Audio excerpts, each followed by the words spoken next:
bilowna waxaa haatan magaalada Jabuuti caasimada wadanka Jabuuti shir albaabada u xiran yihiin kuleh madaxweynaha dawladda federaalka ee Soomaaliya Maxamed Cabdullaahi Farmaajo iyo kan Jamhuuriyadda Goonistaaggeeda ku dhawaaqday Somaliland Muuse Biixi Cabdi iyo madaxweynaha wadanka Jabuuti martida loo yahay Ismaaciil Cumar Geelle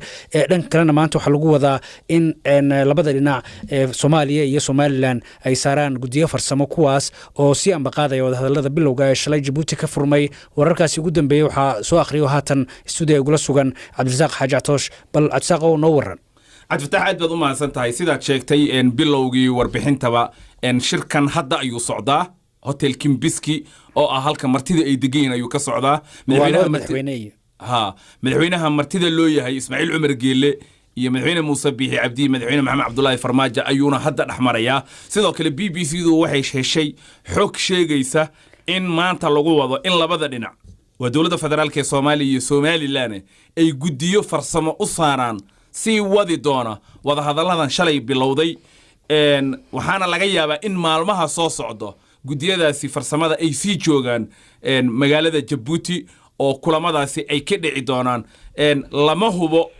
إلا يهدا أجندها الرسمية أي جديو ده سي أي كوشقين دونان بل سواها حقيقة إن وجدد أوردن أي تهاي إن لفرة وده هذا الذي هريو استاجي كدمنا وحي أجندة أي جديدة فرسمة إسلاجارن إن وحكلوا BBC ده أي شيء حبناها لغاية بالدولة الفدرال كإنه جديدة سي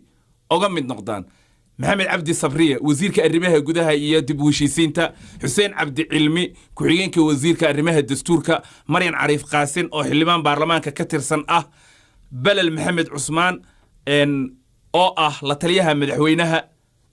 iyo waliba Cabdirashiid Maxamed Cabdi wasiirka batroolka Maxamed Daahir Afrax oo gudoomiyaha gudiga madaxa banaan ee dib u eegista dastuurka iyo Suleymaan Maxamed Maxamuud attorney generalka dawladda Soomaaliya liiskaasi BBC laanta Soomaaliga ayuu soo gacanta u soo galay dhanka Somaliland wali ma hayno cid gudiga farsamada u matali doonta